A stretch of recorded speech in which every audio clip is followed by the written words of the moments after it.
Now is a good time to review the terms used to describe the parties to or the people involved in a trust. You are familiar with being the owner of your assets, whether it is a bank account, real estate, or other property. And as the owner, you may be the manager of those assets as well, in that you are the one handling things. You write the checks on your bank account. You call your financial advisor or stockbroker to buy and sell investments. You collect the rent from tenants on your rental property. You are also the beneficiary of everything you own. Your assets are to benefit you. People are used to being the owner, manager, and beneficiary of their own property, whether it be bank accounts, real estate, or other property. However, when you have a trust, these three parties are trifurcated into the trustor, trustee, and the beneficiary.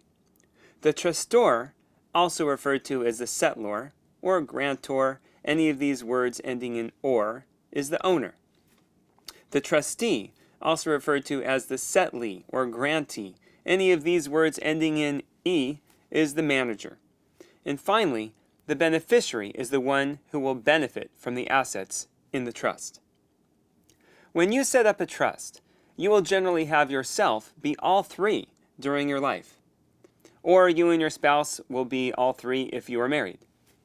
You are the trustor because you are the owner. You will generally also be the manager of your assets because you will make yourself the trustee. And finally, you will likely also make yourself the beneficiary during your life because the one to benefit from your assets during your life is you. So you will be all three, the trustor, the trustee, and the beneficiary, also known as the owner, the manager, and the one who will benefit from the assets or enjoy the property. You will also be the owner of property held by your trust, so you will always be the trustor. Or if you and your spouse or domestic partner are setting up the trust, then both of you may be the owners or the trustors of the trust. However, you will choose another trustee to take over that role if you become unable to do it. In fact, you could choose another trustee now, or even a co-trustee to handle things with you. We have had elderly clients who don't want to handle their own financial affairs anymore.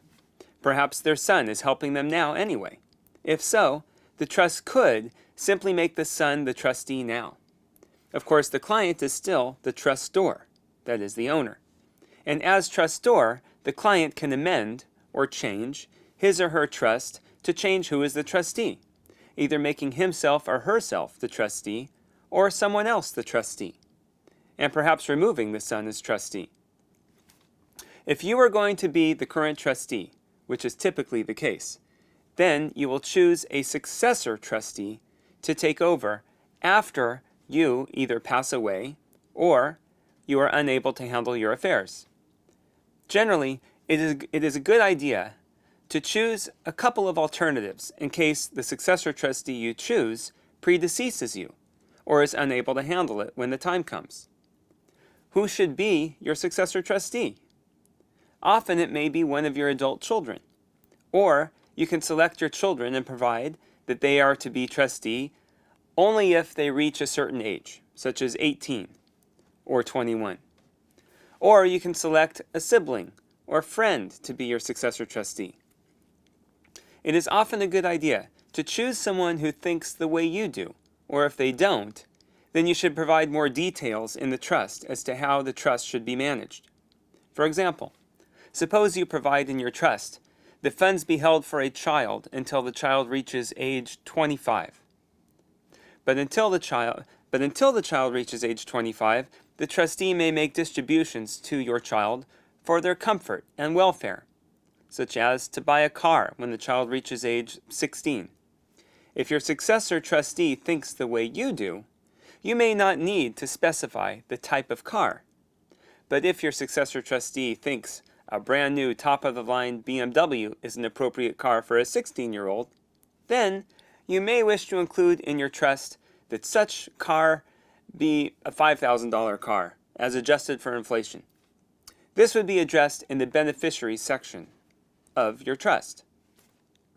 It is a good idea to choose someone that you trust and that thinks the way you do. But you may not have someone like this in your life. You may not. If this is the case, we can discuss having a professional trustee, such as a bank, or an independent professional fiduciary. The term fiduciary is an important term. A trustee has what is called a fiduciary duty. That means they have an obligation to put the interest of the beneficiaries above their own. They must manage the trust in the best interest of the beneficiaries. Now, I'll discuss your will. The term executor refers to who will handle your will. A trustee handles the trust. An executor handles the will. We generally have the successor trustees and your executors be the same people. After all, they are handling your property. A trustee handles property owned by your trust. An executor handles property after you pass away that you didn't put into your trust. Further, we will generally have your agents under your durable power of attorney for management of property and financial affairs, which is addressed later, also be the same people, because again, the trustee and the executor and the agent under a financial power of attorney are all handling your property.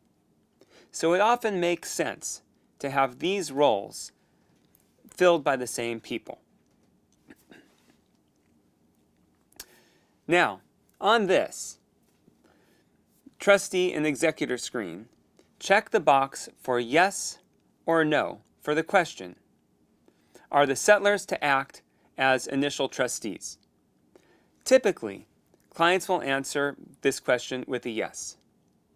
If you select no, then you would not be your initial trustee.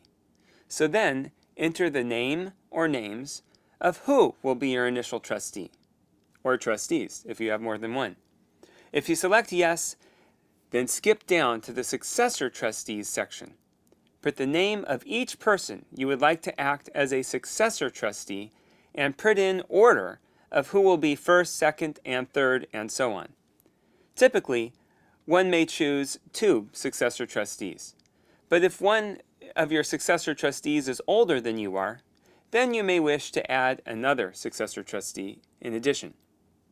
When you pass away or cannot act as trustee, then your first successor trustee will take over. If your first successor trustee is deceased or unable or unwilling to act, then your second successor trustee will take over, and so on. For each person you select to be a trustee or successor trustee, enter their name, address, phone numbers, and the relationship to you, such as brother, or if you and your spouse are the settlors, then write whose brother he is. Sometimes, a client may wish for 2 of their children to be co-trustees, acting together. This may or may not be a good idea. I had a client whose father made her and her brother co-trustees of the father's trust, but they didn't think the same way. The brother moved too fast and wanted everything done immediately. The sister moved slow and wanted to spend time looking through pictures and figuring out what to do. They couldn't work together. They got into arguments repeatedly. We had to go to court to reach a resolution. So before you make your children co-trustees working together, let's discuss issues that might arise.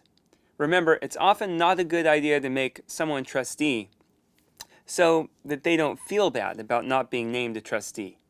This is your trust. You should have someone as trustee who's going to follow your instructions and handle things the way you want them to be handled. If you have any questions about who is an appropriate trustee, or if you wish for trustees to be co-trustees, please write your thoughts in the notes box at the bottom of the screen. As always, if you don't have certain information with you now, just click on the flag for follow-up box to the right side of the screen as a reminder to follow up on this. When you are ready to move on, Click the Save and Continue button at the bottom of the screen to save your answers. Remember, you can always come back to this screen or any of the screens later.